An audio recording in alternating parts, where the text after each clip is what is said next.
افطار کے بعد جب ساری دنیا اپنے کاموں سے فارغ ہو کر سو جاتی تھی، ایک شخص رات کے اندھیرے میں نکلتا تھا، کندھوں پر ایک بوری اٹھائے، روٹی اور کھجوریں لے کر، لیکن نہ ہی کبھی کسی کو دکھایا اور نہ ہی کبھی کسی کو بتایا۔ آخر کیوں؟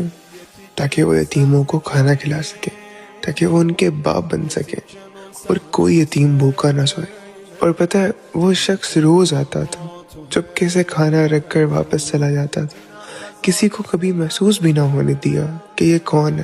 لیکن تمہیں پتہ ہے، جب وہ چلا گیا نا، تب کوفے کے بچے بہت روئے، اور رات کو یہ کہہ کر روتے تھے کہ آج ہمیں کوئی کھانا کھلانے نہیں آیا۔ اور یہ کوئی اور نہیں، وہ شیر خدا تھے، وہ علی ابن ابی طالب تھے، وہ رسول کے وصی تھے، وہ پہلے خلیفہ تھے، وہ ولی خدا تھے، وہ ہمارے پیارے امام مولا علی علیہ السلام تھے۔ علی جانا، علی جانا، علی جانا، علی جانا۔